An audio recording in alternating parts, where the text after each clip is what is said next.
Enkosi.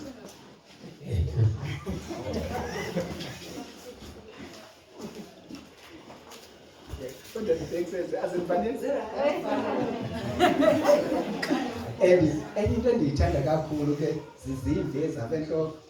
Kambe inkosi ingathi ihamba nale pheyisi lapha entliziyweni yam. Ndisemncinci yayingasentloko yam ikhawuleza ibe mhlophe. Ndiyabona ndiyawuthi sithi 60 ibe mhlophe qhasha njengesheti kaSinovulu.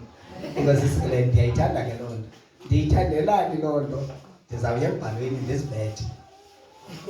Ngexesha kwakudala sisebancinci sifane uba singangokhanyaba ngelaa xesha nje siqala kwethu ukugonza sishumayela. Abantu babesidelela ngakumbi ke iintanga zethu zithi asuka abazinto abangabantwana nendlela abathetha ngayo ngabantwana bazazi izinto.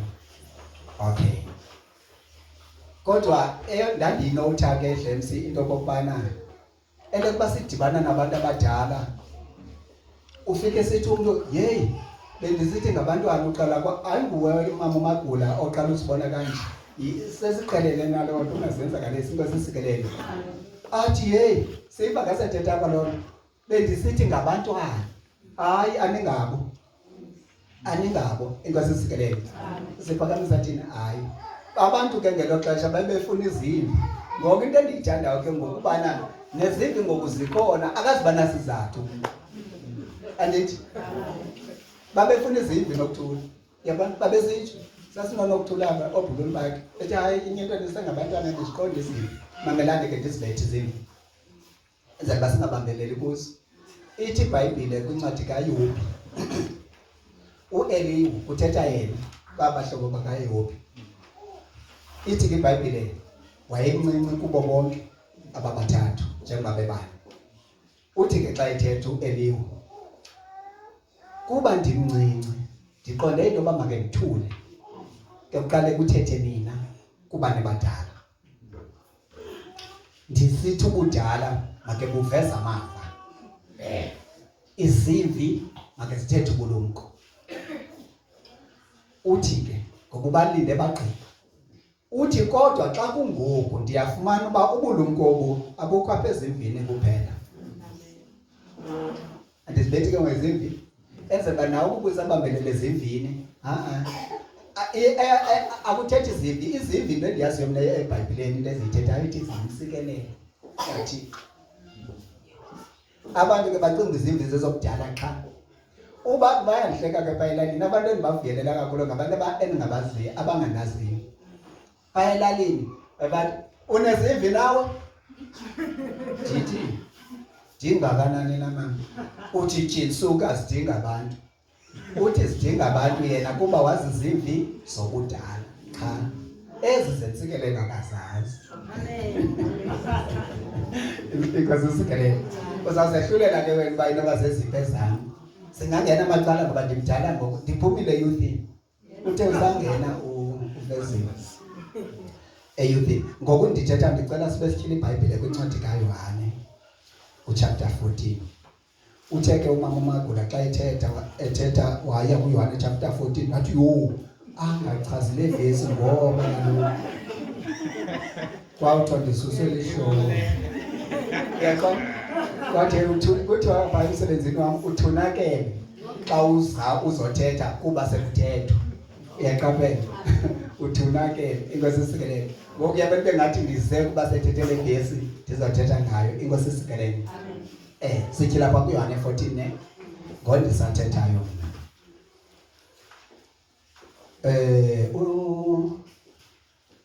ndifuna ukuthi nokuthula ngoku sorry uMamphuza ekuthetheni kwakhe uthetha awuchaphazele elaphupha likamkhaya. Ethembeni ke umkhaya awundibonanga kuba ndindim phaa okanye awubonanga mna kuba ndingumkhaya wakho. Uthetha iphupha bendingekho mna ephupheni. Ebethetha iphupha ibingendima ndingena emaphupheni abantu. Niyayazi loo nto? Inkosi isikelele niqobhozeni. Uyeke nje wena uba siye sifuna uthatha ikhredithi ezingangeni ndawo kuwo. Hayi ndinzima nabazalwane bapha enkonzweni bandiphupha. Loo nto izawukwenzani? Kuthatha kusephi ke? nina sike sixabisa umoya. Inkwasisikele lapho ndiza khona ke ndifuna ukuthatha la portion athi ndifuna sinote la ndawo athi hey thina kudala silapha sizawunganaki in fact asinaki kwabazayo bazavele bafike bona bayithathe ibancede. Uba ndingathetha mna ke ngokokwam okwesithathu le nto ndiyiva apha ezindlebeni zam. Yaqalwa ngumzalwana othile sisatreyina apha eGeneral noDlamini. Kukho abazalwane abathanda ukwenza imvuselelo engqaleni sibandwendwele aba bazalwane. Futhi andisekho sure noba yena lo wayethetha loo nto sayikhumbula xa kunamhlanje, kodwa wayethetha inyani. Uthi lo mzalwane xa ethetha, yeyi basikelelekile abazalwane abakhonza nani. Ndithi mna enhliziyweni yam ndingathethi. Nasuke sinqume nje ke uNodlamini phesha ndingathethi enhliziyweni yam nokuthula. Kodwa la ndithi ndingathetha apha emlonyeni ndithetha kodwa enhliziyweni yam ndimphendula ndisithi uba ubusazi oyena osikelelekileyo nguwe, wena oyibonayo le nto uyibonayo.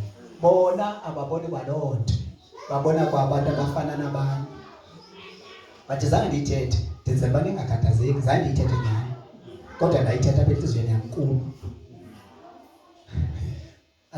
Andifuna unikhathaza ne, but enhliziyweni yam andinawuxoka ndayiphendula ngolo hlobo. Ndathi uba ubusazi, yena ndimjonge nje ndancuma. Andincunyiswa yile nto bethetha le bayithetha because mna ndiyayazi yonke le nto ayithethayo. You understand? But ke ngoku eyona nto indandinayo kuba nguye nyani osikelelekileyo, yena oyibonayo le nto. Aba bantu acinga babona ngaba basikelelekileyo abayiboni le nto ayibonayo. Yile nto athi uYesu ke xa kumama othetha loo nto okanye xa ukothetha loo nto ithi iBhayibhile uyashumayela uYesu, ashuyashumayela uyashumayela. Omnye kubantu abamameleyo athi sisikelelekile isizalo esakuzalayo nombele owawanyayo. Athi uYesu yithi okungcono. Eba yithi okungcono ikwasisikelele. Usikelelekile zivayo izinto azenze. Watsho lo mzalwane, akubanga kudala sikumanzi sidibane sivizithelwe ngoAgrippa.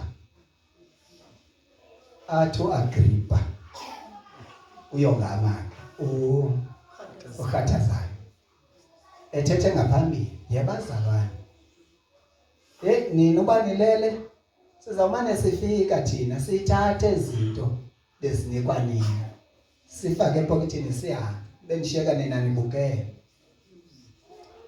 Andani baba bekhona nabazalwane, kodwa babekhona abantu abafana nabazalwane maMasipera besisikelele.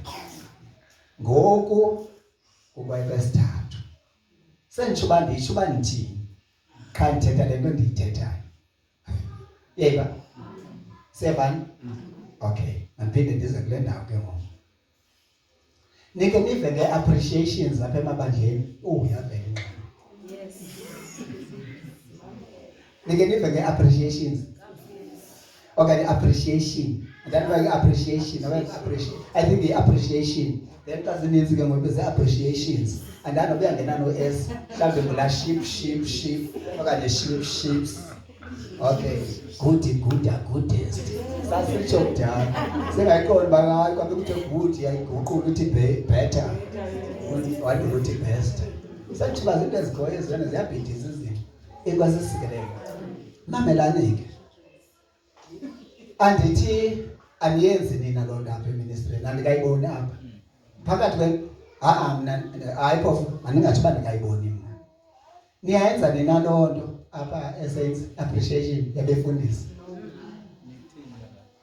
Anirhale niyenza? No. Uthi umagaqela? No. Anehlale yenza appreciation ke appreciate abafundisi benu. Thethe babethuna singathi sibe nezivi akho nto ucaba. Imani manapho ningaphendulanga seniphendule ngothulo uthi udlamini. Mamelani. Izenzo ze appreciations emabandleni ne ndike ndive kukaninzi futhi hayi abantakwethu abefundisa hayi futhi ke baba no December bahle.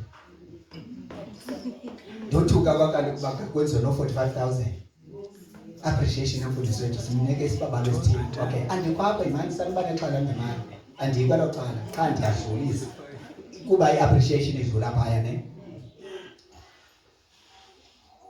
Anilibali nina ningayenzi la appreciation yenziwayo kula mabandla. Mna ndizanixelela mna ndiyazi i-appreciation niyayenza.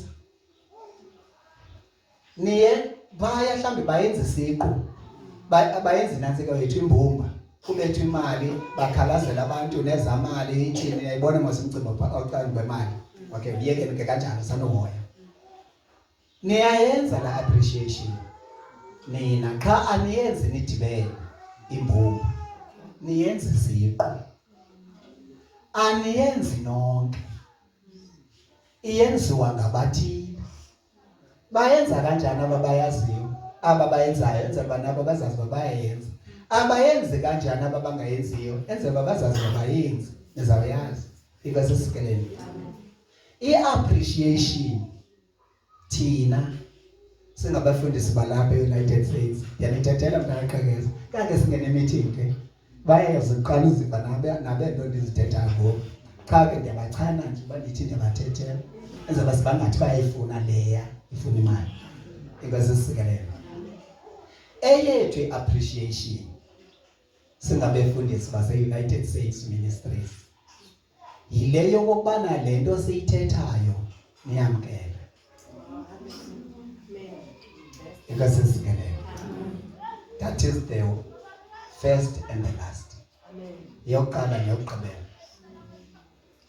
Eyona nto siya-appreciate-ayo thina zathi zayibeka kanjani isiXhosa?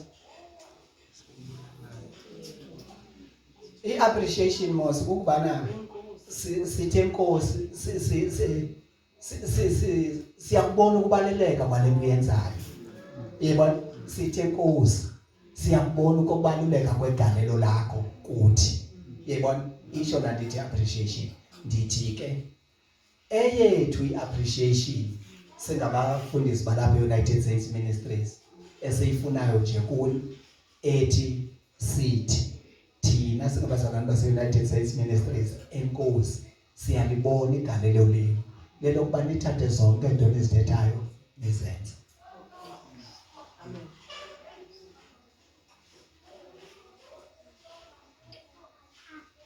Inkosi isikelelo.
Amen. Amen. Ndithemba sitshile kuncwadi kaYohane chapter 14 ne. Cela ufunde uverse 15.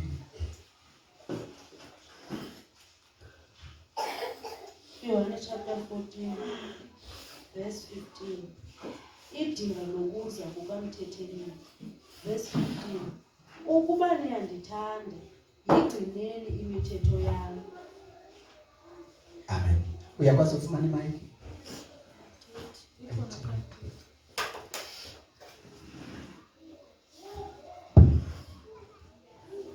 Verse 15. Ukuba niyandithanda, yigcineni imithetho yami. Ukuba niyandithanda, yigcineni imithetho yami. Ithi kulena ndiyiphethe iBhayibhile. Ukuba niyandithanda, noyigcina imiyalelo yami. Ithi kule unamhla funda kuyo. Ukuba niyandithanda, yigcineni imithetho yami. Ithi kulena yami. Ukuba niyandithanda, noyigcina imiyalelo yami. Ikhona enye iversion ebeka ngokwehlukana. Ngokwehlukileyo kunezi. Siyafana. Inkosi isisikeleyo. Siyava sihlele. Amen. Wonke ukhona. Amen. Ukuba zombini ezi versions ziqala kanjani? Ukuba uba bendingutitshala ngebandithi phawula ngomgca ngaphansi ukuba yonke lento okanye lento ithethwa kule verse yokugcinwa komthetho kaThixo okanye yokugcinwa komyalelo kaThixo ixhomekeke ekuthini uyamthanda na.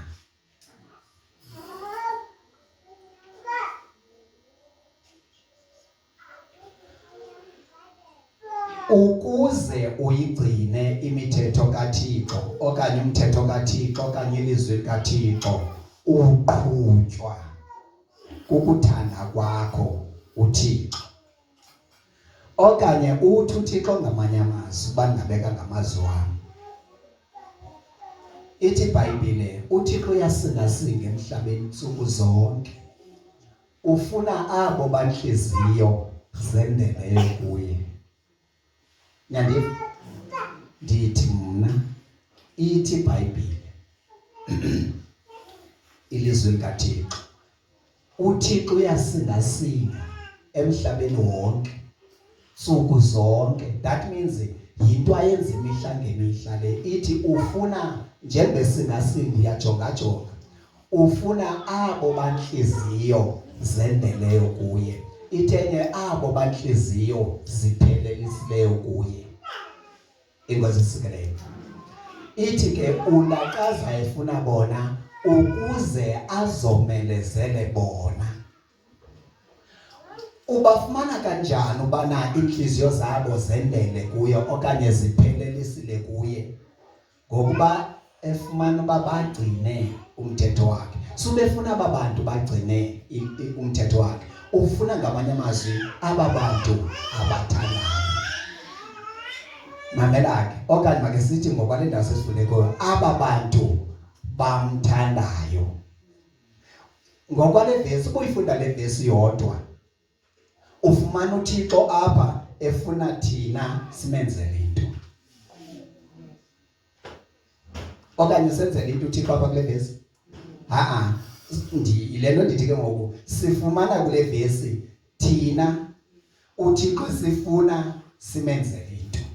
Mhlawumbe ngabe yiyo lento singayigcini imithetho yakhe. Sibona uThixo esidinga. Sibona uThixo efuna ke simncede ngento ethile. Mamela amaxesha amaninzi abangela into kokuba abantu bangakwazi ukuncedana okanye mandibeke ngohlobo.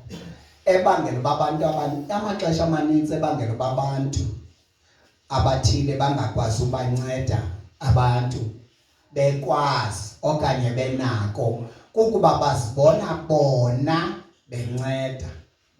Kodwa babe benoke babone bona bencedwa nguThixo uba bakwazi unceda abanye ukuze uThixo abancede ngakumbi ngebeyenza lento differently. Aniyibamba. Ningatsho niba amen ningatyafi. Because isikelelo. Ndithi ukuze niyibone lento.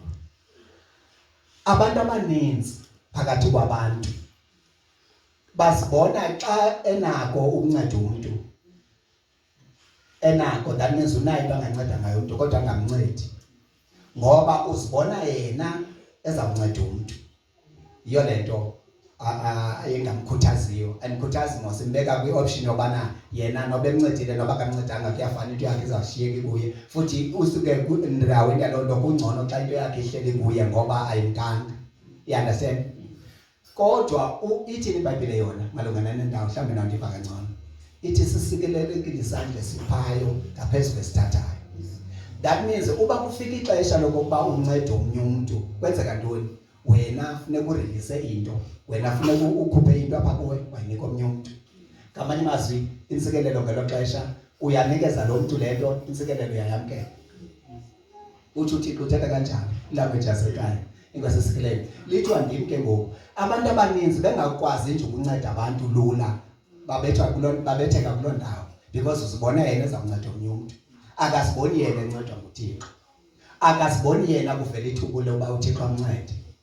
Ndithi ke kungabe ngandlela thile kwenzeka loo nto kasijonga le vesi.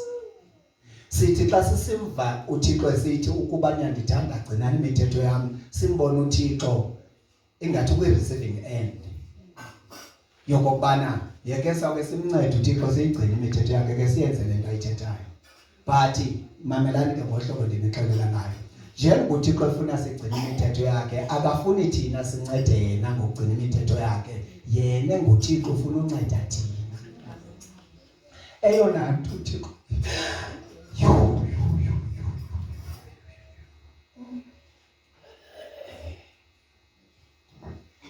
eyona nto uThixo afuna uyenza ufuna unceda thina. Xa ufuna sibe kwimo okanye kwindawo eright yoba asincede. Yeyiphi le ndawo eright?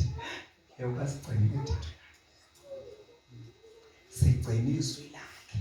Imithetho yakhe ibhekise ezwini lakhe. Kuba senze le nto uThixo ayithethayo. Yabazalwane bami, uthi uYesu xa ethetha nabantu futhi kwaba bantu athetha nabo afumanise into babanengxaki ukuyamkela le nto ayithethayo okanye ukumamkela yena nento ayithethayo. Uthi uba anikholwa ke ndim, khanikholwe ngala mazwi endiwathethayo kuba la mazwi endiwathethayo ngowam ngakaBaba.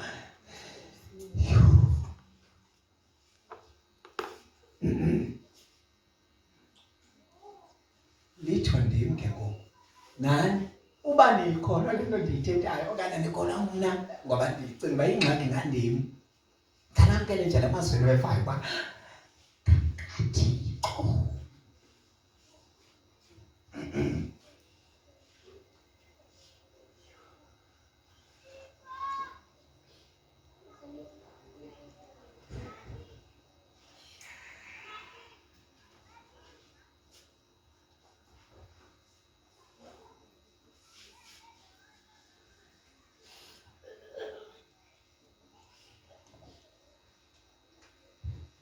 uThixo ujongise kuncedeni thina. Njengoba uhlela apha phansi ebazalwane mamelani. Andiyibuzi lena ndiyithethayo, ndiyayithetha. And njengoba sonke senzile apha umuntu nomuntu ngandlela thile uyakudinga ukuncedwa nguThixo. Uyaludinga uncedo lukaThixo ngokufana naye.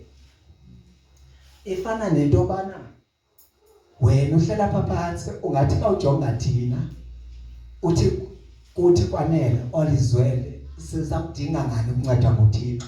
Ingasikelele ingxaki kukucinga kancinci apha kuwe ngoba nditsho akekho umuntu ithi iBhayibhile. In fact, nangona sinokuyiba siyayibona le nto uThixo asibonisa yona okanye afuna siyibone, kodwa siyibone ngale ndlela yena ayibona ngayo. Iyayiva le ndithethayo? Into ethetha ukuthi thina singaziboni ngathi sesisondele uba sibe nako konke uThixo afuna sibe nako, sisekude kakhulu. Inkosi isisikeleyo. Now yonke le nto ke hlobo zenkosi sisekuthini? Athi amaSirayeli xa ethetha, sethetha wodwa ethetha ngokwenza kukaThixo kwixesha eledlule. Athi uThixo ube nathi, ekubeni nathi isinathi.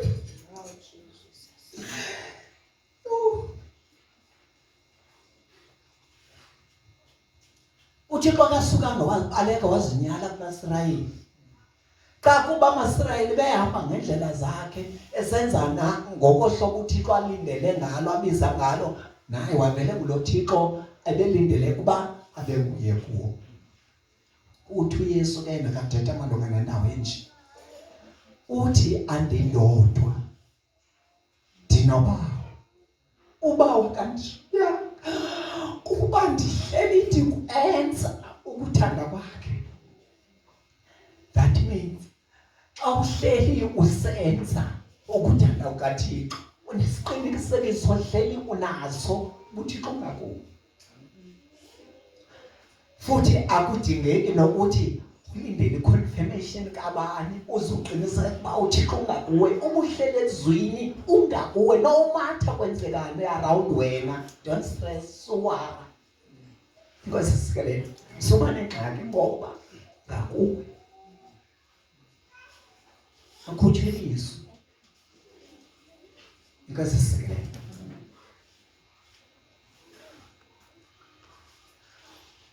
Mamela.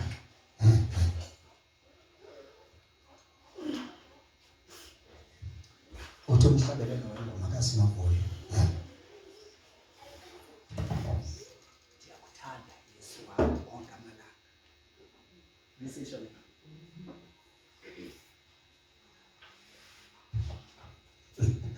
Ngabinaxhala ndizobetha. Mamela futhi kole nto obetha. Ngapha kwendawo yami ndishumayela kuzo. Kuthi akasifaki isabhokhuli, akasifaki isabhokhuli. Le nto ezabhoke mani ibhekiswa kulaa nto bana uba ndizawusukuma ndigxeke umesti. Umesti asukuma gxeke mna apha ngaphambili. Naku ufaka isabhoke. Kum umntu othetha ilizwi akafaki isabhoke uthetha le nto ibimele uba uyayithetha. Kangoba mazendibetha ngoku ingathi ngoku mna kandishumayela ndithetha ilizwi. Ilizwi ke ndilithethayo vanisa ubetha into zenziwa ngabantu ukuthi andifake isabhoke. Ndithetha ilizwi.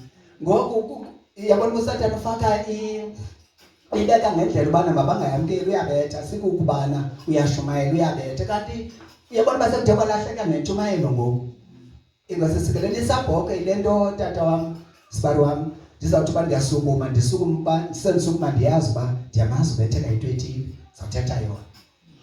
Nodlamini usukuma kwakho usukuma yazi uba ndiyamazi utata kabukani ubetheka into ethile, uzawuthetha yona. Uba uyasukuma nokuthula uzothetha apha ngaphambili, seyazi ubethe into ebeyibona isenziwa ngumama kabukani. Nazo izabhoke nezagweba. Inkosi isikelele. Ngoba akumelanga basenza loo nto ke bazalwane. Mamelani ke ndisekuloo ndawo. Sakhe sathi sithandaza kwenye ndawo. Kwenye ndawo, mandithi kwenye ndawo. Zinye izimo zendawo ehlala ndithandaza kuzo. Ndibana nabazalwane ngabazalwane kwiindawo ngeendawo. Inkosi isikelele. Siyathandaza kapha nabazalwane. Sithandaza. Ekuthandazeni kwethu. Ekuthandazeni komnye umzalwane ndithi awukho umthandazo nje. Ugqiba kwethu uthandaza. Ndithi bani. Ayingomthandazo laa nto ubuyenza. Awukho umthandazo njengalaa nto ubuyithetha. Apha emthandazweni. Ungaphindi uthandaze kanje. Ayingomthandazo laa nto ubuyenza. Kula mthandazo wayewuthandaza wawunova uba uthetha nomntu futhi uthetha nomntu futhi uphendule into ibisenziwa ngumntu enziwe ngumntu phakwe kandiyazi. Kamna ndivumthandazo lo wakhe ndithi awukho umthandazo nje. Nyani kase kubonakala ngemva koko tyhini uzisisters nyani bethetha nomnye uzisisters kwalapha ephendula into ethile eyenzekileyo phakathi kwakho kanjani lonto yenziwa ngamacawa hayi kuthi isindisiwe so uyabulabula nasicela umthandazo wakho izolo ngenye ixesha elithile wandikhumbuza lonto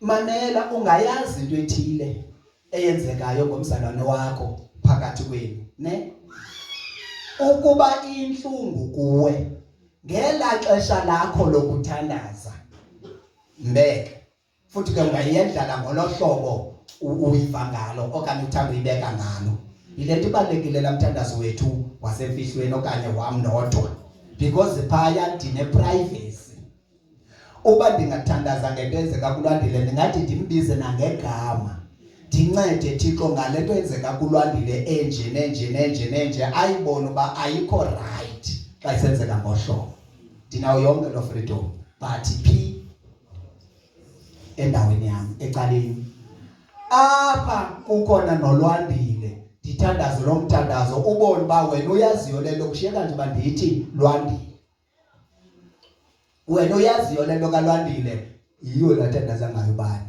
ayimelanga uba injalo phakathi kwabazalwane abanengcinga kaKristu so le ngcinga kaKristu kufuneka isincede senze izinto inathi ukuze senze izinto kakuhle yayiva ngendlela engakhubekisi umuntu ngendlela engaphazamisi umuntu kodwa ngendlela nje yenza izinto futhi ekwenzeni kwakho ungekho umuntu onothi hayi ayikhokheli awukayiva iBhayibheli ethi umoya engcwele akakwenza kuzinhloni uba siyathandaza ze umthandazo wethu ube nequestion okanye ube nequery akho nhlona ikhona ithi iBhayibheli kasikwazi ukuthandaza sithandaziswa ngubani ngomoya engcwele into ethetha ukuthi ke ngoku nami umuntu angakayivula inhliziyo yakhe athi aphendule mina kakuhle ngenyaniso lepha enhliziyweni yakhe ubana ngela xesha bethandaza lamthandazo lona hlobo bengengomoya engcwele bethandaza kuye ibinguye yena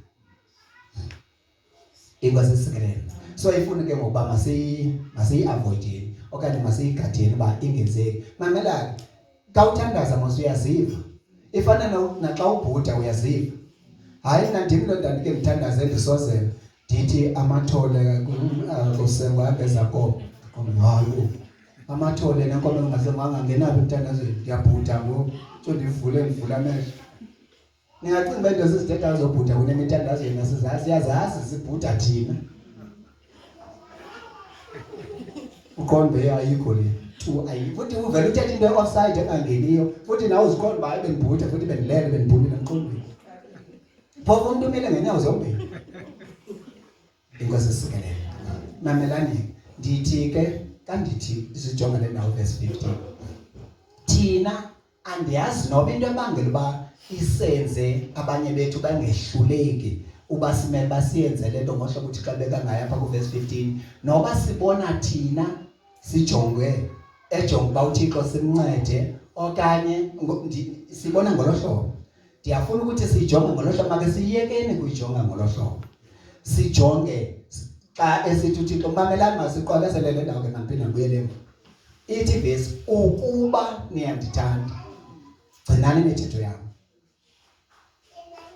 ukuba niyandithanda noyigcina imithetho yami mandize kule ndawo ke phambi koba siqhubeke ngayo thina singabantu sinendlela ngendlela esikuchaza ngako okanye esikuchaza ngazo ukuthanda kwethu Thixo omnye umzekelo ngathi ndimthanda kakhulu uThixo kamba ngilale ningathandazanga ukungalali ungathandazanga kulungile kuright kodwa ayonto sorry ayona nto ebonisa uba uyamthanda uThixo leyo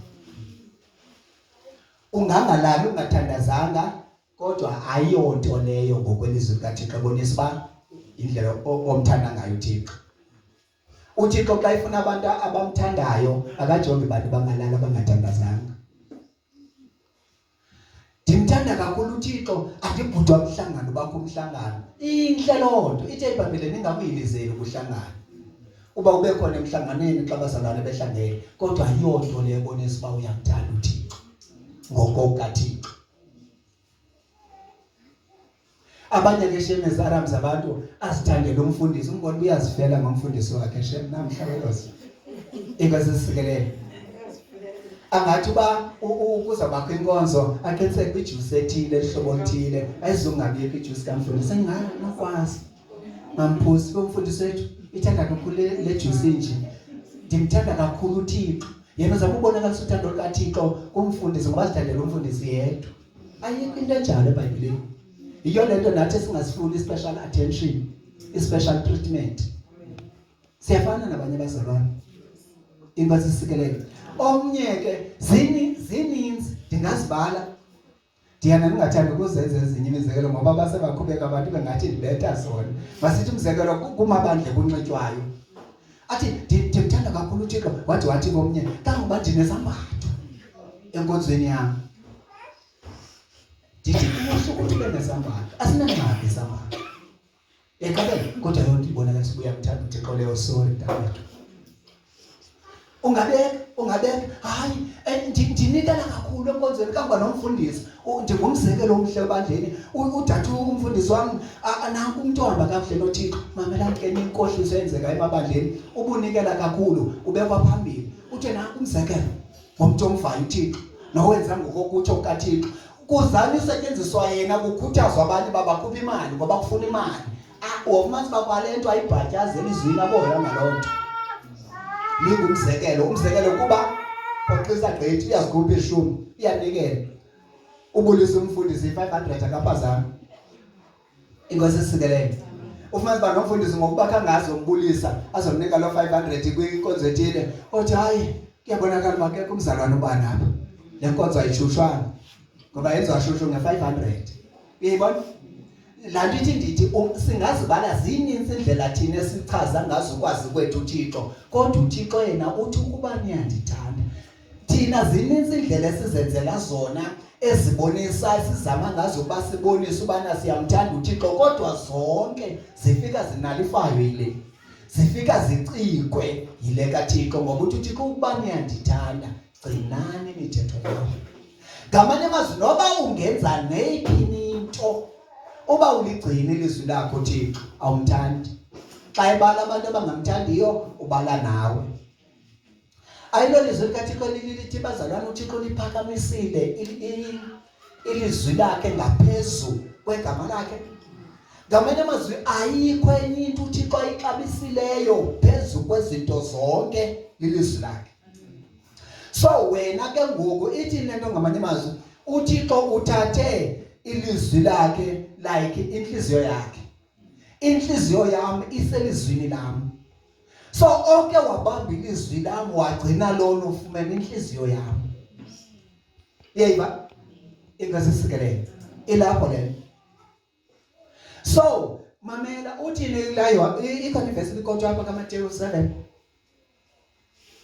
ndicinga uba nginokuthula uthi ngaloo mini kusekho imini ezayo siyakuyo masihlale sikhumbule ingasisikele uthi ngaloo mini abaninzi bawuthi kum senze imisebenzi yamandla uqale wathi ke angabo bonke abathi inkosi kuye abazawudlela ifu kukumkani mamelani ke masizilungiseni ubana okukuthi inkosi kwethu kuYesu ngamanye amazwi okukusindiswa kwethu okukukholwa kwethu eyona end eyona destination yethu isiphelo sokholo lwethu mayibe kukusindiswa kwemiphefumulo yethu eyona nto sijongise kuyo njengoba sikhonza uThixo nje mayibe kukusindiswa more than anything else ekabeni uthi kuYesu malunga nalo ndawo esivula amehlo asingabo bonke abathi inkosi kuye abazawudlela ifu bukumkani bamazulu uthini ngamanye amazwi ayinguye wonke umuntu othi uyakholwa ozawuphelela phaa kulindele kuba asindiswe khona into eninzi kangoku izawuphela samwa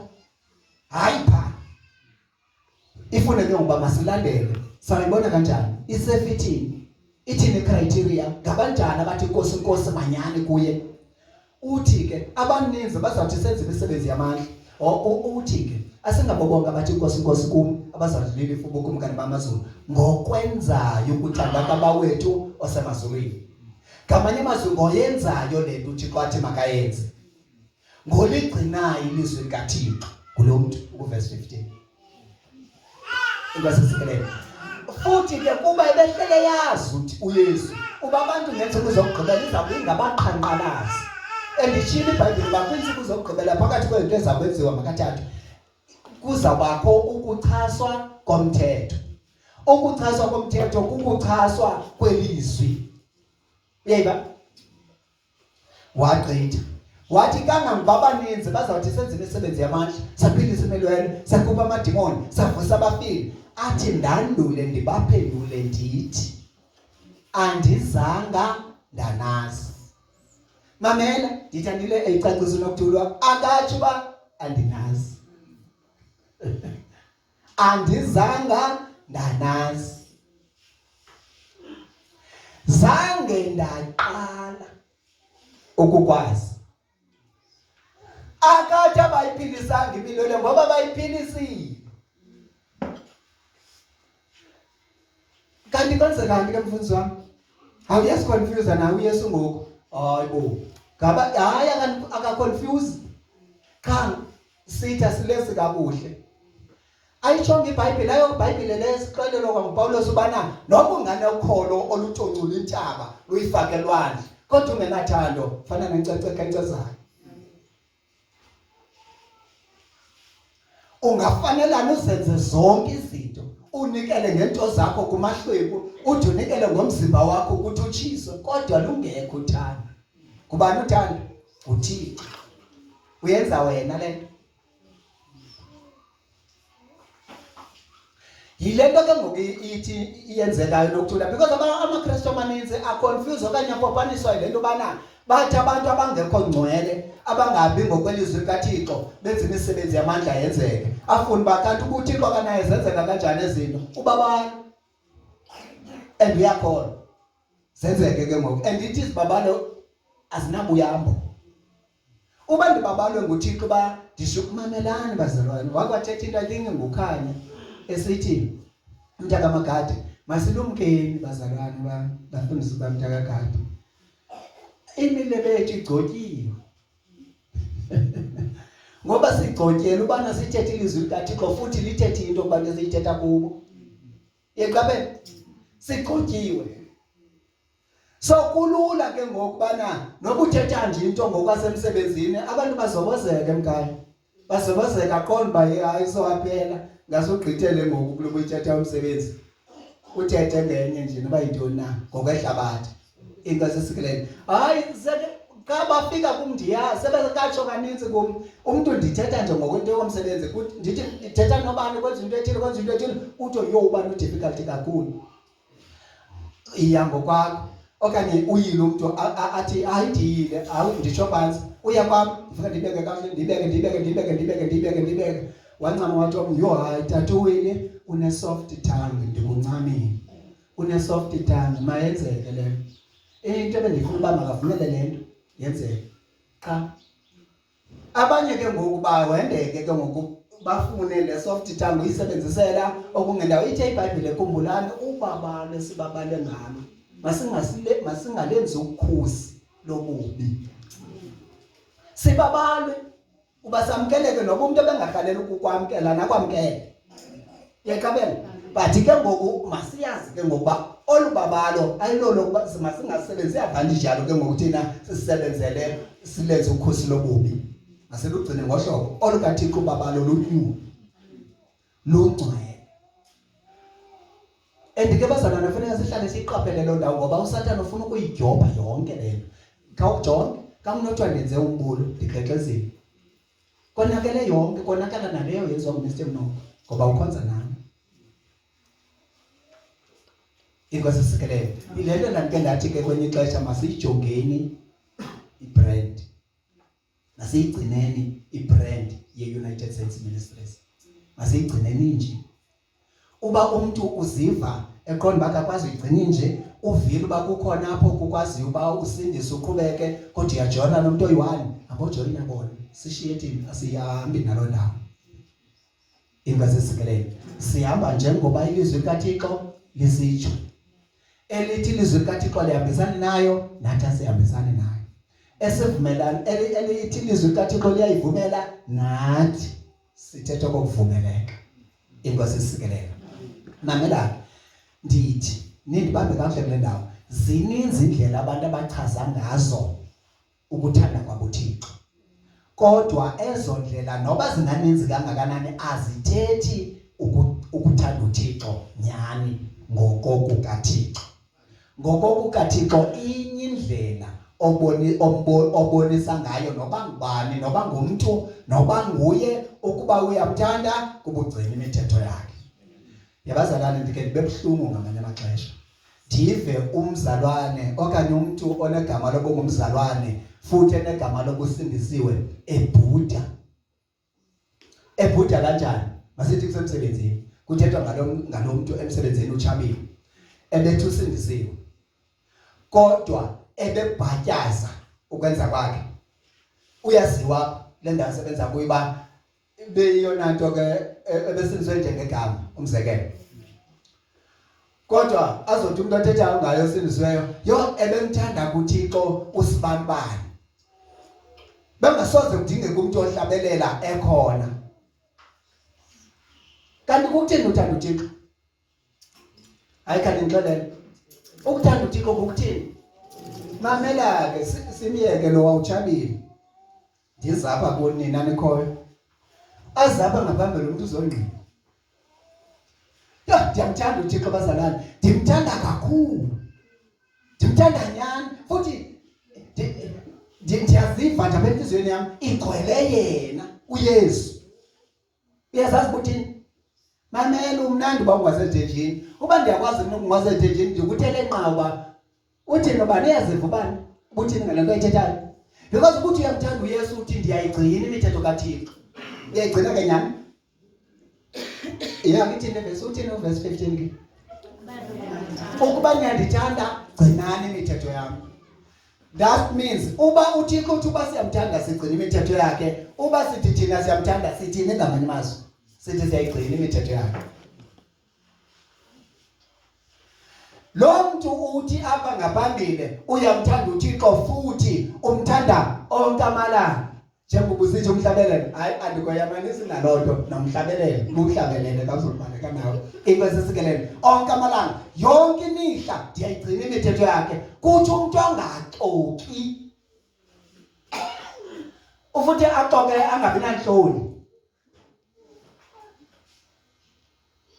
lo muntu njalo uyaziwa akaxoki ngoba ephazamile ukuxoka into ayenzayo mamelani adaziwe umuntu onegama lokuba ngumzalwane uba ulwimi lukabani bathi abazalwane xa bethetha yeyi usuke ungayithethi ke le nto kubani ngoba beke yafika kubani yona ke akho mntu uzawungayazi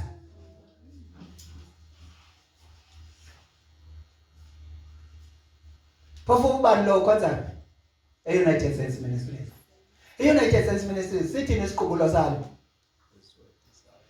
ilizwi lakhe lingumgaqo siseko wethu okanye ilizwi likaThixo lingumgaqo siseko wethu siyakonwabela ukulenza lithini ke lona lithi ilizwi qobo kuverse 15 kaYohane chapter 14 ukuba niyandithanda gcinani imithetho yami siyayigcina yeke ningayiphenduli iphenduleni phandle enhlizweni zenu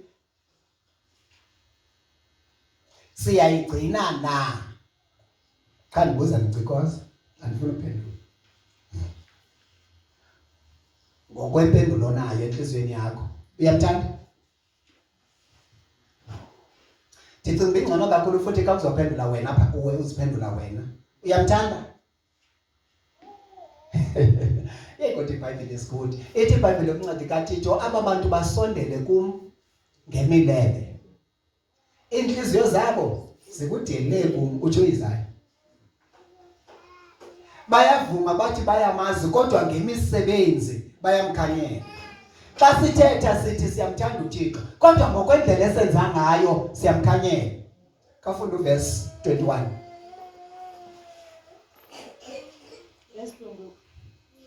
Verse 21 lowo unayo imithetho yami ayigcine nguye ondithandayo kanimeni zitsho neziBhayibhile kwabanye abantu umuntu makafunde kule iBhayibhile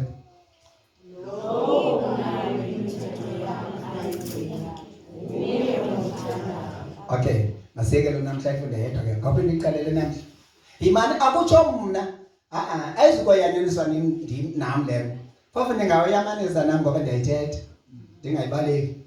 Inkosi sisikeleni. Mamela uJeremiya ngenye imini ubizwa nguThixo. uThixo umbhinqisene lahle zisuka.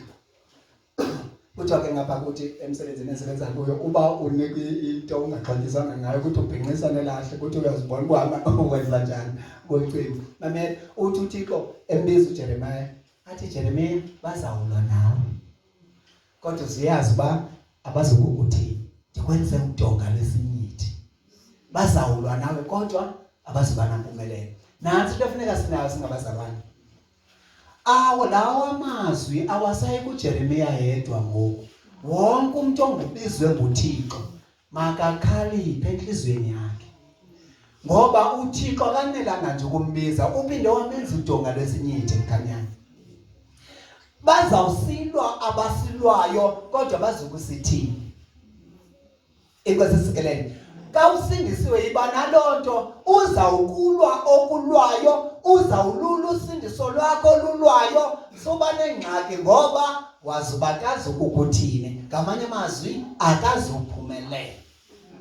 Kasisikeleni. Bazawuphumelela sithi. Itshilo iBhayibhile kuncwadi kaIsaya 54:17 uthe zonke izikhalo ezilwanani azikuba nampumelelo. Ndiyithande kayithi ke ngoku eli lilifa labakhonzi bakaYehova. Kamba ndithi kandilikotela olizwe mthandazweni wami ndihleke ndithi kuba ke Thixo wami ndingumkhonzi wakho ndingomnye wakho. Ngamanye amazwi eli lilifa lami. Ilifa akukho umuntu ubalelakho. Lelakho. Hayi bangakwenza yonke into kodwa ilifa ngeke balithathe. Into endiyithandayo ke ndisho noba bengandenza umuntu into andikhulule bengandikhulula ndandishiye ndinje. Elami ilifa lishiya likum. Inkosi sisikeleni. Yilelo babe bangambethu uPawulos bamshiye besithi ufile bave kuthi nanko usaqhuba. Because akubanolithi lelakha behlulu. Ithe yonke lento uThixo afuna uyenza ngaye abeka ndiyenzile. Inkosi sisikeleni. Funda 21. Verse 21. Lowo unayo imithetho yami ayigcine nguye ondithandayo. Yabazalwana angani mini. Ayidingi notoliko. Lowo unayo imithetho yami ayigcine nguye ondithandayo. Ekwanibisa 15. Ithi apha kum lowo uyamkelayo imiyalelo yami ayigcine nguye ondithandayo. Yeke ndiyithande ke ungalendlela ibeka ngayo apha kum. Ngoba uzawuthi sinovuya umuntu hayi ndinayo imizwi kaThixo futhi uyalicengeleza ufumanise uyalazi malunga nalento. Kodwa akalamkeli. Ngamanye amazwi kungalamkeli akavumelani nalento ayithethayo uba ufanele uba yena ayenze ngohlobo. Ayithetha ngalo phofu yena. Ithi ke ngoku iBhayibhile mkhaya lowo uyamkelayo imithetho yami ayigcine nguyeke ondithandayo. Ayinguye oseva abefundisi othanda uThixo. Yazi abantu bake babe mnandi ngomoya. Hayi ndingudiza amahlebo. Uba nithi ke ndifakisa bonke hayi ngase nithi ndiyasifaka. Yenze umuntu angaphakamisa umoya ngoba ungafumanisa umuntu likhayiba hayi ngiseva pastor ngiseva otata. Nasenkonzweni noma senqokela esikoleni hayi enkonzweni andisevi nje umndilili nje. Ndiseva sibanibani. Ikwenza bhetele ngantoni lona? Ilukhuphula kangakanani usindiso lakho? Inkosi sisikeleni. Nango konithandayo. La nto ithi isihlobo senkosi amandla ethu make siwabhekiseni kwezi zinto uThixo akhomba zona ubana siyazana naye. Nansi into endiyithethayo. Imigudu yethu amandla ethu ithi iBhayibhile masenzeni unako uba sifunyanwe sikuye futhi singenachaphaza. Niyamva uPawulo le nto uPetros bazalwana kayithetha.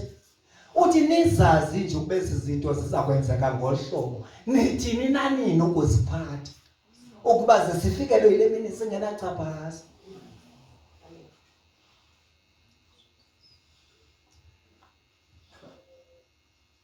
Yiyo lento ithi iBhayibhile masiziphathe ngohlobo olungawuthobiyo umgangatho wendima esifanele ukuthi siyidlale uThixo benayo ngexesha esibiza. Masiziphathe ngendlela engawuthobiyo umgangatho wendima ekufuneka siyidlalile uThixo nayo ngexesha esibiza. Ngamanye amazwi masizigcine ngokwelizwi. Ngoba ukuhamba ngokwelizwi sozofumana uthoba umgangatho wendima uThixo kwenyulele yona.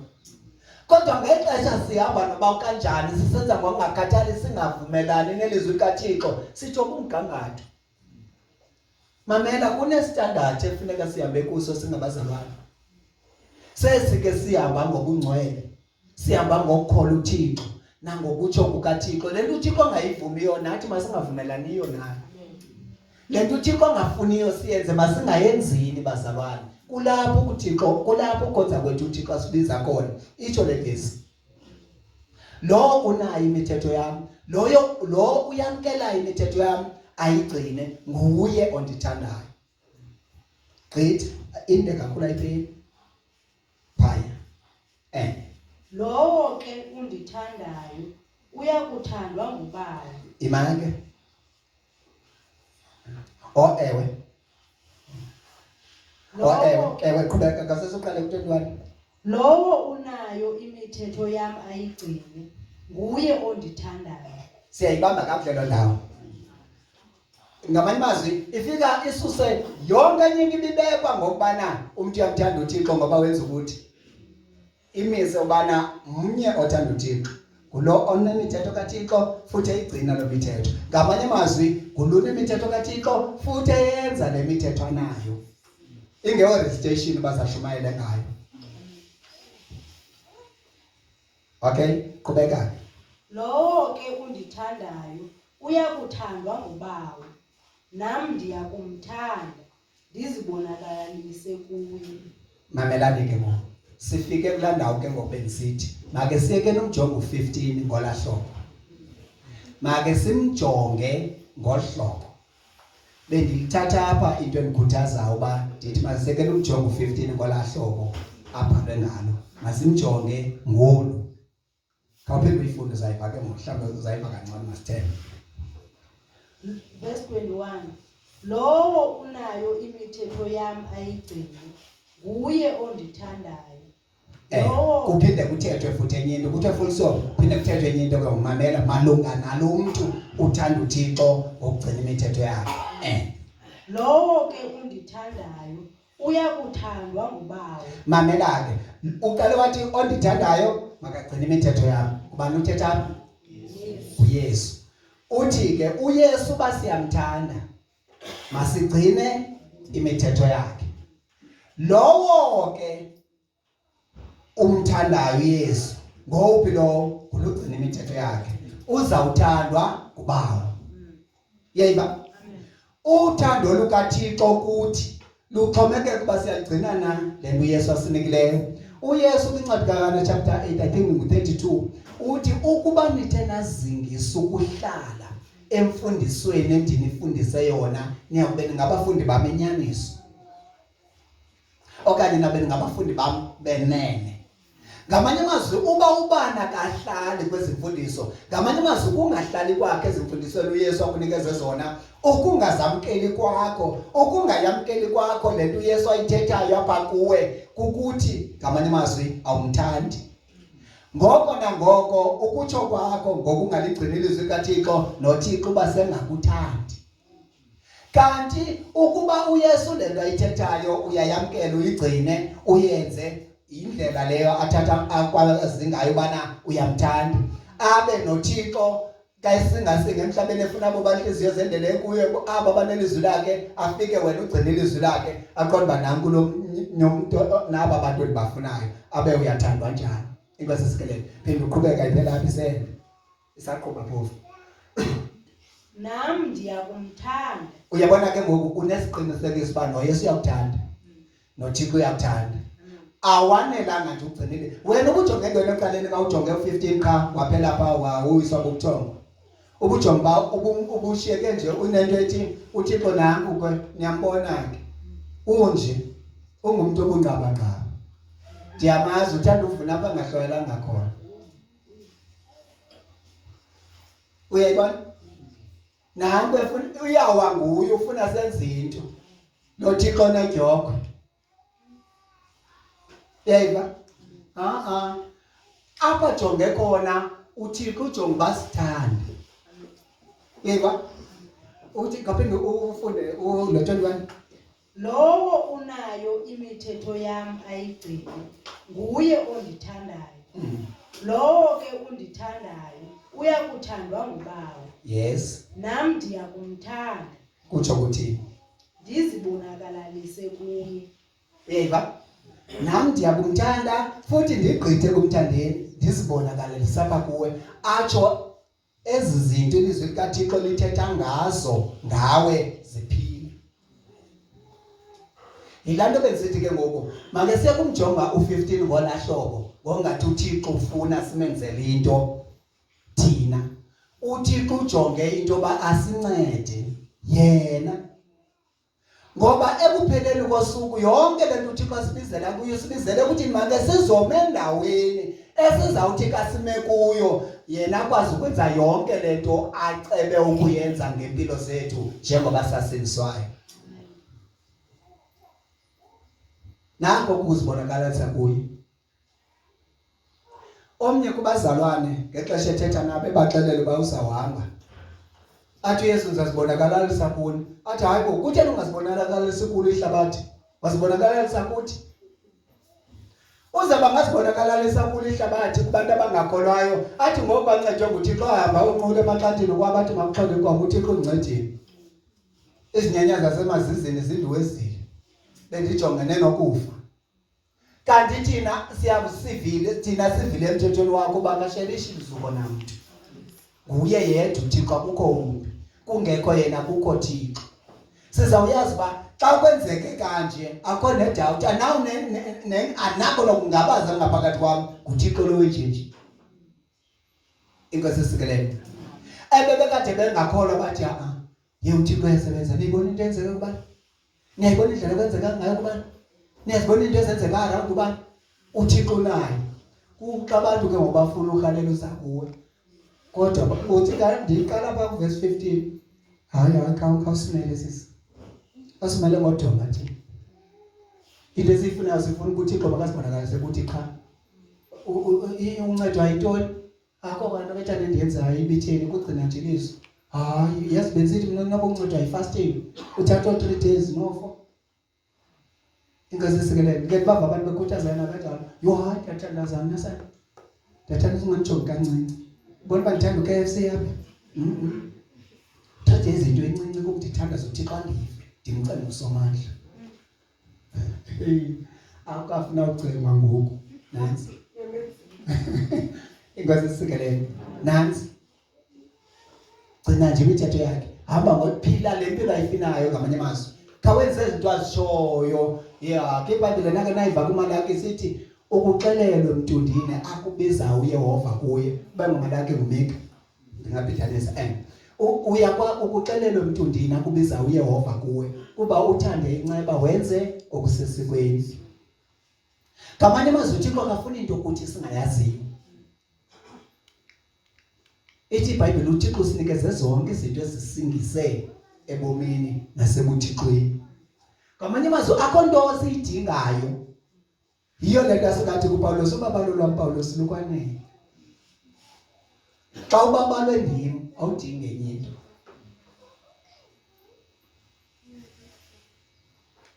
ufumene the best ingozi sikelele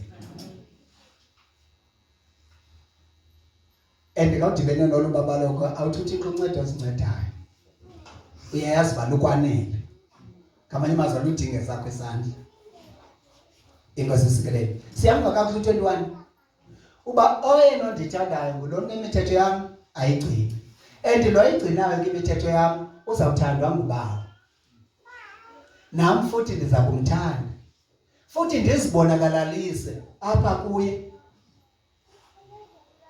ubuthixo bam bube naye. Inkosi isikelele. Khawufunda verse 24. Verse 24. Lowo ungandithandiyo akawagcini amazwi ami. Kawuma kuthi iBhayibheli hayi kodwa oya uphuma indisola namhlanje uzawucaca nakuthathathu ba kodwa hayi umleqile namhlanje. Ewe yena udla ngosifaka isabhoko uvuba indlebe engathi ishushu kodwa hayi namhlanje ingathi beze kakuhle. Beba lowo utheni ezi vesi ingathi izintshatha bako niyazazi nani? Hayi bese ngayifunda ngohlobo thina. Ha ingathi izintsha awuzibhalanga ngoku kanti ngoku manje uyasigqiba ngoku manje uguqa apho kanti ufake yazi abantu bake banhlotha into. Tyhini kanti uyafakelela ufuna abathekoloshe bakho babhale into esingazazi yabeBhayibhelini zethu. Lowo ungandithandiyo akakwenzi endikuthethayo ishole yami. Futhi ndiyayithanda le ndlela ibeka ngayo. Uyayiva nandokoza?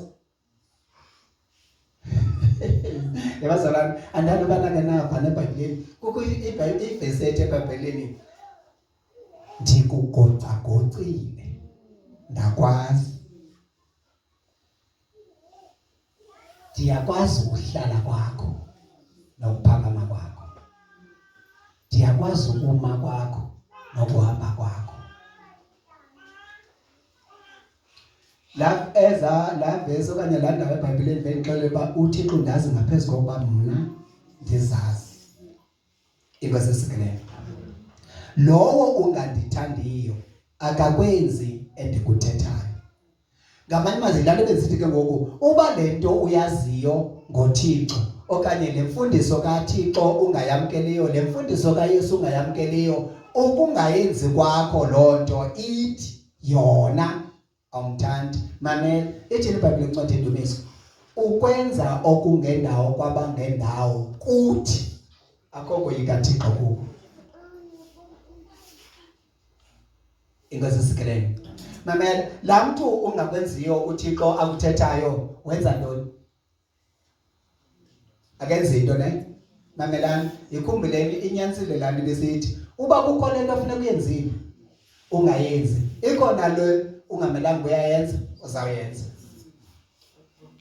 Ngexesha lowo ungandithandiyo akakwenzi endikuthethayo. Asikuba kenzi into. Kha wenza lento bekuthiwa zangayenzi. Ukwenza kwakhe lento bekuthiwa zangayenzi ibonise kuThixo bakamthandi ngoba uyeke le bekuthiwa makayenze wakhetha ukwenza le bekuthiwa makangayenzi. Mamelani akwenzeki nanga by chance uthi andizuyenza le ndifuna nguThixo. Sizaba sephakathi nendawo ngizakwenza into phakathi nendawo ndingayenzi nale ifuna nguSathane. Ukungayenzi kwakho into ngale ndlela uThixo ayifuna ngayo uzawuyenza lanto but ngendlela uSathane ayifuna ngayo. Ithi ukwenza lo mzekelo ntokoza. Kufika umuntu uyakumosha. Ilizwi kaThixo lithi ungabuyisa ububi ngobubi nakubani. Uqonda ba awuzolunga, awuzokwazi. Azidafatele nje kuwe, azikholele ezahlela. Ayi. Nothi kum. Ngoko nangoko ucinga izinto omawuzithethe kuye. Xa ungathi ungakhamisa uthethe athi umoya ingcwele thula uthi andizokwazi uthula. Ungakwazi kwakuthula yathetha. Ukuthetha kwakho uthetha into emele uba uyithethi. Yena nansi akayenza bekuthiwa makayenze. Ibisithini bekuthiwa makayenze ngangabuyisa ububi ngobubi nakubani. Futhi wayiqonda uba xa lo muntu esenza kanje wenza ububi kum. Wakhumbula futhi wakukhumbuza umoya ingcwele ngoba ithe iBhayibheli uzasikhumbuza. Wakukhumbuza uba khumbula kumbhalo uthini malunga nalona ungabuyisa ububi ngobubi nakubani. Wathi hayi kabani ngaphela ungabani ngaphela wayicika lanto ithethwe lilizwi waqonda ukuza ngapheli makadile naye le mamela kukho abantu abathi lento ayifuni Yesu le hayi mina ndisebenza namaqhobhoka abathatha amaqhobhoka hayi mina ndiyazazi izinto ndiyazijonga nengqondo ndiphakile engafuni Matewu ansebenzisa Matewu ngithatha Matewu ndimbeke ecaleni zabuyela kuMatewu umva ugqiba kwamoyilungisa uthini ngelaxesha uthi ndibeke uMatewu ecaleni uthi ndibeke uYesu ecaleni mamelani ke ndiniphinde kula verse bendike ndayikota kuYohana ithi iBhayibheli kula Yohana 8:32 ubesithi uYesu kulomayuda akholiweyo kuye ukuba nithe nazingisa ukuhlala nisenza endinifundise kona nawube ningabafundi bami uba nitheni niye nazingisa ukuzingisa kukumane uyenza into manje usuka kuyo ne ukuzingisa kukuyenza continuously uyenza oko awuyeki kanje mamela ke buya ke ngosize kuthi enye into ukuthi masibe ku real life masibe kubobe nyani ngqo ngexesha athi ke uzisisters obhadleyo okanye uzibrothers ndimbeke ecaleni uMateyu okanye ndimbeke ecaleni uYohana ke ngiyilungise mna ndibone befuna mna le into uthini uzingisile le ukuhlala emfundisweni kaYesu ngena xesha abe kuye uYesu okanye uMateyu ecaleni usukile emfundisweni akazingisanga yaqabe uyoyenza yena mamela ke ngela xesha uyoyenza wena ke ngoku awuzukwenza into ibimela ba uzakwenza izinto ibimela ba awuzenzi zodwa uzawuthetha izinto ibimela ba awuzithethi zodwa yithi ke ndikuxelela ubuzaphuma apha usaqonde uyokwenza ngolohlobo lonto ilubulala tu usindiso lomuntu ilubulala tu soze lube effective usindiso lwakho ngoba sithi bathi naselalini xa bathi bangalubukela usindiso lwakho lusiza lugqiba inyanga entandathu emveni ka-17 days usiza kakuhle kwenzeke lanto uqonda ubana njengoba njalo itheni ngathi ngoku zawuqheleka into zakho zibhinqela udile nayo mamela ke ngalanto uyenze ngalamzuzu ngalamini icika yonke le bukade uyenza inyanga entandathu ifane noba uqhubeke ke ngoku iveke ezine ezilandelayo uhamba kakuhle usenza ngohlobo uyenza ngalo abantu bajonge into bakwawo uba wawuke wayenza ke lonto phambilini bathi ke nangu ukubana simaziyo ebese sothusa lebesapha uqala konyaka unjena kaqala unyaka noko uyahlaziya okukotyane phandle baba uqala unyaka kuhlaza okona kumbatsha unyaka uqhubeka kungena ubusika kumbatsha utyane phandle kuba njalo nakuye uthini ngibiso wani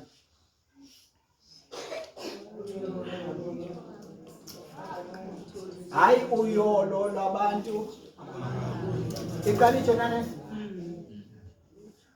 kodwa ke masiye kule ndawo yithi hayi okay hayi uyolo labantu abangahambiyo ngecebo labangendawo abangahlaliyo embuthweni yabagqeka bona benzani banonelela bacamanga ngomyalelo kaYehova imini nobusuku bathi ke kodwa masiye kule ndawo yithi bafana nomthi omiliselwe phezu kwemijelo yamanzi wenzani ogqabelayo lingaboniyo onika isiqhamo ngexesha laso ithi la bakasithathe ndilanda uncinci onika isiqhamo ngexesha laso owenza lento ilindelekileyo kuye njengomzalwane ngelo xesha ifuneka ngalo mamkhosi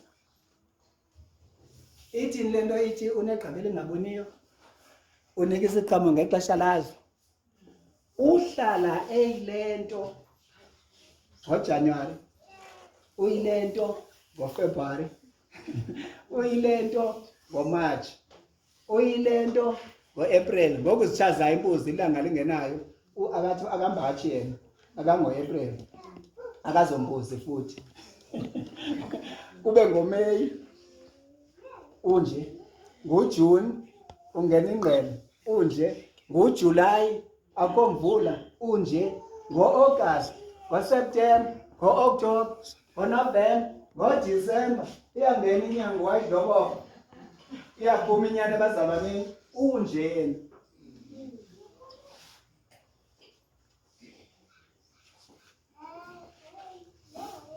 Hayi uzawugqejwa ngoku Disemba ufile. Inyani impela nasebazalwane. Awuphinda bathi igqejwe. Oh, isithixo bakugqejwe naye. Awuqalela ngoJanuwari. Into elindeleke ukuthi leyo singabazalwane? Ayibizi loo nto iBhayibheli. Alibizi loo nto abazalwane elizweni kaThixo. Akalindelanga loo nto uThixo kuthi. Azizungatshintshi isizwe. Uba bezingazutshintsha ngethe uYesu, uthe uYesu uba bekungenjalo ngendimi ixelele. Uthe izilingo zizawuza. Amen. Ngamanye amazwi izawuza lento ijonge ukuthi ingabususa. Oh makabonga uThixo ngoba silesile. Ithi leBhayibheli encwadi nansi ithi ndiyithande ke bayigqibeleni ithi ndeyiseka ukuba ayisikupho nakufa sinokufa. Into engasehlula nothando lukaThixo kuKristu Yesu. Zimbandezelo. Bubuze. Yintswelo mamakhulu. Yindlala. Uthi khombe izinto. Yindlala. Uthi indlala inamanyala. Yindlala. Sekukho abantu abathembisa ngomzimba nje yindlala. Bohlukene nothando lukaThixo. Okanye bazibhekisa kude nothando lukaThixo kodwa iBhayibheli ithi akukho kwanto. Into efuna ukuba sikholwe uThixo ubana ithi iBhayibheli makasijongele ityala. Azivuni, azilime, azinabo novimba kodwa ziyaqhubeka ziyaphila. Ingasisikelele. Lo onayo imithetho yami ayigcine uye ondithandayo. Lowo ke esilapha. Lowo ke ungathini? Lo ungayigcini imithetho yami akandithanda okanye lo ungandithanda ngayifuni. Lowo ungandithandiyo akawagcini amazwi ami. Ngamanye amazwi uThixo akalindelanga uba uthi wena ngomlomo wakho awumthandi ukuze azi ukuba awumthandi. Ukungayamkeli lento ayithethayo uThixo uthi kuye yena uThixo mamela okwenza kwakho. Akafuna ukuthi uthethe ukwenza kwakho kuye kunendaba ngawe. Ukuba uThixo uthi kuwe ungayenzi loo nto ithi loo nto awumthandi. Noba ungangayenzi loo nto ebesithi yenze awugqiba wenze le wena uthanda uyenza phofu ube uhlamba ugqibe unxibe usiya emvuselelweni yena ubona umqhankqalazi uhamba usiya ubona umuntu ongamthandiyo cha ofuna ukwenza izinto ngale ndlela asithanda ngayo. Uthi kuPetros ngabasileyo abenza ngokuzithandela. Senje bakuthi uPetros kaloku mama mgula ethi iBhayibhile othunyiweyo uthetha amazwi alomthumileyo. Thina singabashumayeli sithanda le ndawo basithi sibiziwe sithunyiwe kodwa sithethe lento sithanda uthetha yona hayi le bime basithetha yona sithunywe sithathe kulo sithumile. Nansi into elahlekana nathi singabashumayeli. Inkosi sikelele mayibonge ke inkosi ngoba uyicacisa kakhulu uPetros uthi I think in chapter 4 verse 11 othunyiweyo ithi oshumayelayo makamele uThixo. Oshumayelayo makamele uThixo. Iphinde ithi kwenye ndawo othunyiweyo uthetha amazwi alo umthumileyo. Ngamanye amazwi ke ngoku wena ubungumthunywa sebenzisa amazwi kaloku uthunywe ntoni? Yilento ndithi ke ngoku ukuba ngaba hlobo zenkosi ninengxaki ukungindamkela mna isiqu aninangxaki futhi soze kugwetywe umuntu ngoba zange ngamamkela umfundisi. Inkosi sikelele thatha amazwi la ndiwathethayo. Ubuthatha amazwi igqibile. Ka inje ke lento hlobo zenkosi futhi inje. Kanga nothi uyazi uba inje. Uthi owamkela umprofeti egameni lomprofeti wamkela nentsikelelo yomprofeti. Ningangayiva nesayiva. Ingxaki lapha uYesu naye wancama wathi uba nindamkeli ke mna ngenxa yezinto endizenzayo yamkelani zona, yamkelani lento endiyithethayo, bayamkela zange. Ngoba inje into, uba ungamkeli luthunyiweyo awamkeli nemessage azanayo. Imani nezayibona sayenza besimba. Masithi ngala xesha besingekakholwa ngoba iyoba lihlazo basiyenza nangoku sikholwayo. Bekukhona umuntu omthileyo, ne? Bekukhona umuntu otheni omthileyo nini ngela xesha besingekakholwa. Ze lo muntu umthileyo, ne? Athunywe ngumuntu omthandayo apha kuwe. Uyayazi ba uyakwazi umuntu angamniki lo muntu lento ngoku ikhoyo. Futhi ayina kulo muntu uthunyweyo lamthileyo. Kha uthi angambona nje ngaphakathi inyaka kuba kamfuni. Waphethe ngamniki nalento ngoku iya kulo muntu ayemthandayo. Yayikabela. Nalo akayifona masithi uyafona uyatshelisha ba hayibo hloba wami into ethile kaloku utheni ungamnikanga usibani ngoba ndiyakwazi bunayo uthe kuya unayo ubutheni wena uzothuma bani ubana awumazi bandimfuni. Uvande nyanyisa kaloku nje kwabe angene kwami ungubani yena. Uyayiba? Uyabona ba awureleasanga nento ibimele uyireleasile. Phofu yazibi kulo muntu umthandayo kha kuba why this one? Into engxaki yakhe. Uyabona ba ngoku nemessage iphethe ingamkeleki. Phofu awunengxaki nemessage, ingxaki yakhe nguwe umthunywa lo, imessenger. Uyabona ke? Ilento ke ithi iBhayibhile. Hayi ke ithi ndinenzele lula ke ngakumbi nina nifunda nayo bamba kahle ke ngoku. Mamela uyabona uba uyafunda. Uze umthiye utitshala othile. Uzithakathile ubucinga ungayazi la subject ayititshayo. Ndiyazi kum lo nto ndandifunda uStandard 6. Kwakukho umama engathi ayengwakwamdluli etitsha ihistory. Etitsha ubufukufuku into evele ndiqonda uba uyandicapukisa ndaphethe ndimcaphukela. Zange ndiyazi wes. Zange ndiyazi wes. Ngoku nale seyicacisa ndiyiva andiva kwayena andifuni kwayena ubuya ngena ngase ndiphume eqando yikuba ke ndizoyimela ngizobetha. Uba umuntu omfuni lo uza nento nobe za right hayi ke kodwa ke imele balena ke izawuba mnandi kakhulu ke ngoku kuwe mamela zenzele lula kanje. Khawucinge ngoku yawakene wanento endithileyo. Wawuliva? Hayi sethi make mhlawumbe nditheni nawe. Ngela xesha kukhwela xesha ukube nento endithileyo. Sethi uba mna ndisesicengeni senu. Ngela xesha nento endithileyo yandiva? Soze nabani? Soze. Uyaphinda uthi sawuphila ube right uphinde uqala undive ke ngoku. Once wane attitude emntwini awufuni kanti idibanisene naye. Futhi noba unganomdla kule nto iazanayo yona azukwazi. Azukwazi tu. Yilento kuThixo vele wayenza lula lento ba izingasokolisi. Wathi mthanda ummelwane wakho njengoko nawe usithanda. Ngoba uyayazi ba ukungamthandi kwakho ummelwane wakho uzobhutana nezinto. Kaloku bazalwane masiyikhumbuleni kakuhle lento. Uyakwazi ba ithi into ubungayibonanga kakuhle. Uthi ngenxa yokusondelelana nabanye abantu bakuvula amehlo uyibone into ubungangayiboni. Amen. Kawuthi ke ngokwenu ngumuntu wedwa. Akudingeki bantu ebomini bakho. Uright urong unjalo. Uzawuba wrong ushiye kusithi uright. Kanti uba ukudibana nabantu bezawuke bathi yes hlobo. Ewe kona uyancedakala. Uthixo nawe.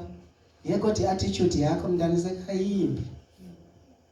Akho nto imbi ke njengomzalwane osileyo.